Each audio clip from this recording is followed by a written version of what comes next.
you were to make a mistake in public office, what would be your action when it is brought to your attention? It wouldn't happen.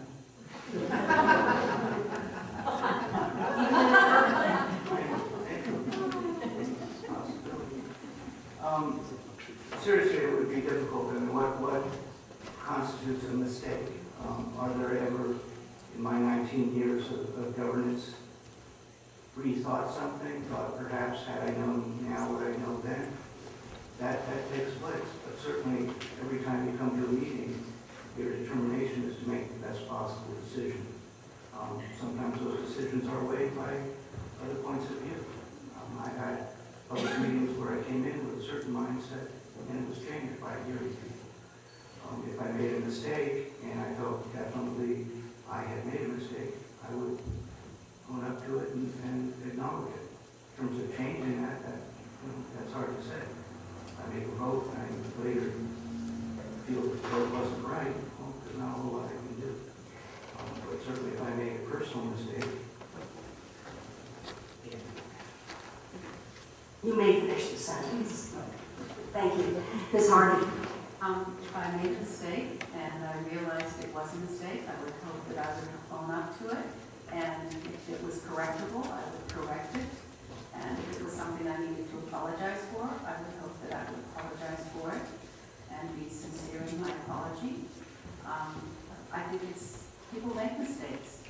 We all do. Things happen. And the real measure of a person is being able to recognize that you have made a mistake and admit it and move on and correct it if you can. Thank you. Ms. Harvey.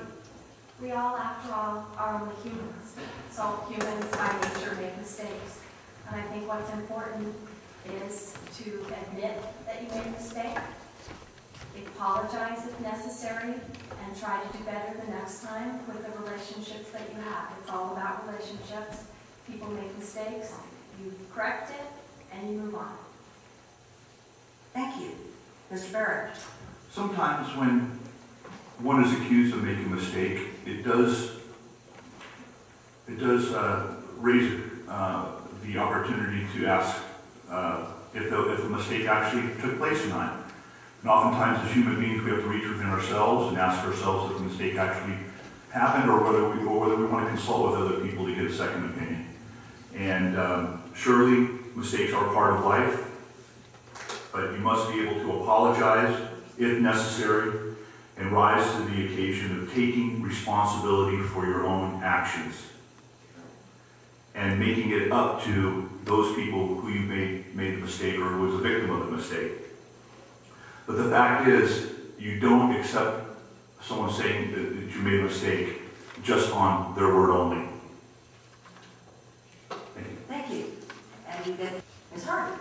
I would like to thank the League of Women Voters for putting on the forum.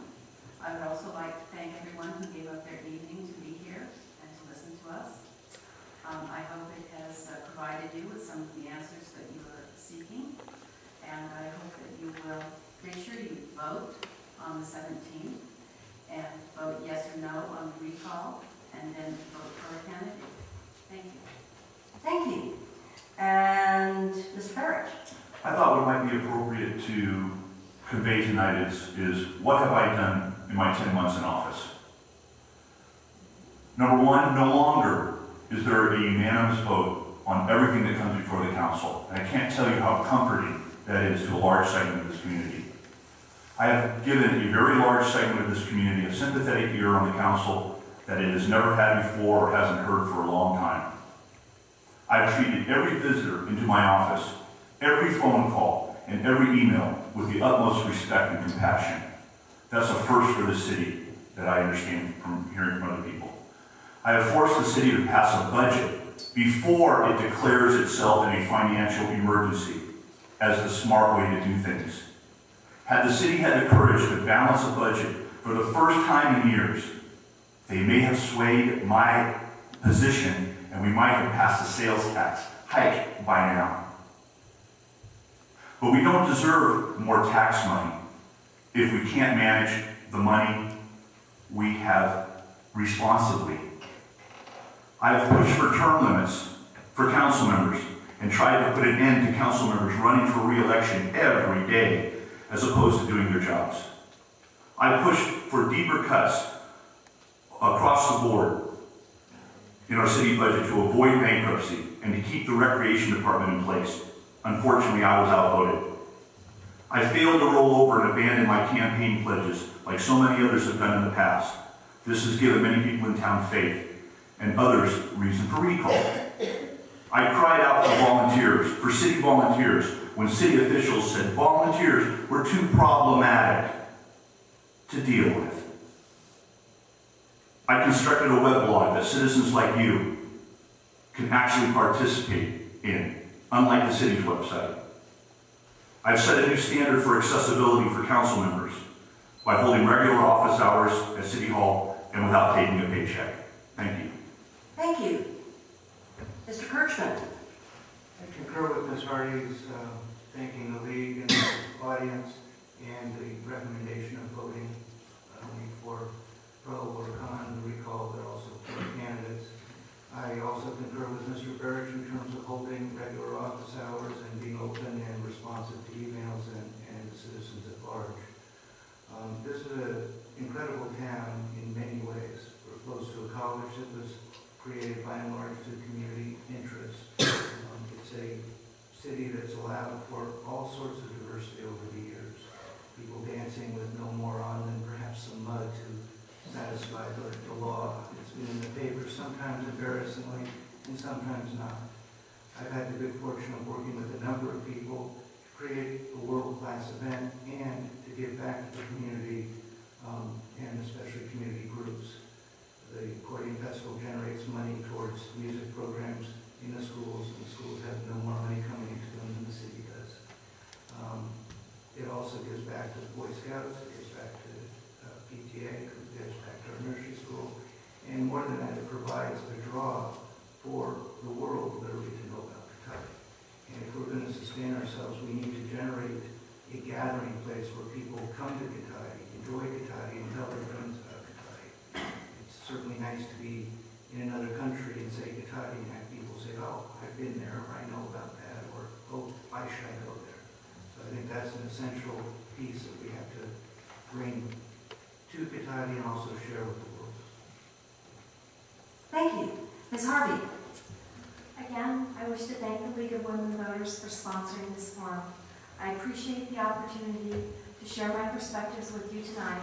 I hope you've been able to gain some insight into why I care so much about our community and why I'm running. I've worked hard over the last several weeks going door to door, meeting most of you face to face. I've knocked on the door of every registered voter in Cotati and have started a second sweep to connect with those that I have missed. I'll continue to go door to door until November 17th. I've been campaigning very hard and will work even harder for you as a city council member. I'll bring a much needed new tone to the city council. I'm proud to have the endorsement of current city council members Janet Orchard and Pat Gilardi, as well as 7 other former mayors. I'm honored to be supported by people who so deeply understand the history of Cotati. People like Crew and Lloyd Draper, who were among the original founders of our city and who support my candidacy. I'm endorsed by the Cotati Police Officers Association, the Sonoma County Democratic Party, and the Sonoma County Young Democrats. These organizations and individuals have gotten behind me because they believe that I have what it takes to lead our city and meet our challenges ahead of us.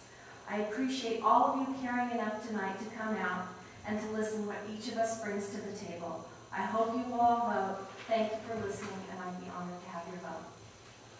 Thank you. And I would like to join in the thanks. First, thanking all of the candidates, both for your participation tonight and more importantly, for your willingness to serve as members of the Cotati City Council. I want to thank you volunteers from the League of Women Voters who have helped to arrange and put on this forum. And thank you, members of the audience, for your participation, your excellent questions, and your interest. Please remember to vote on Tuesday, November 17th. The polls will be open from 7 a.m. to 8 p.m. Thank you and good night.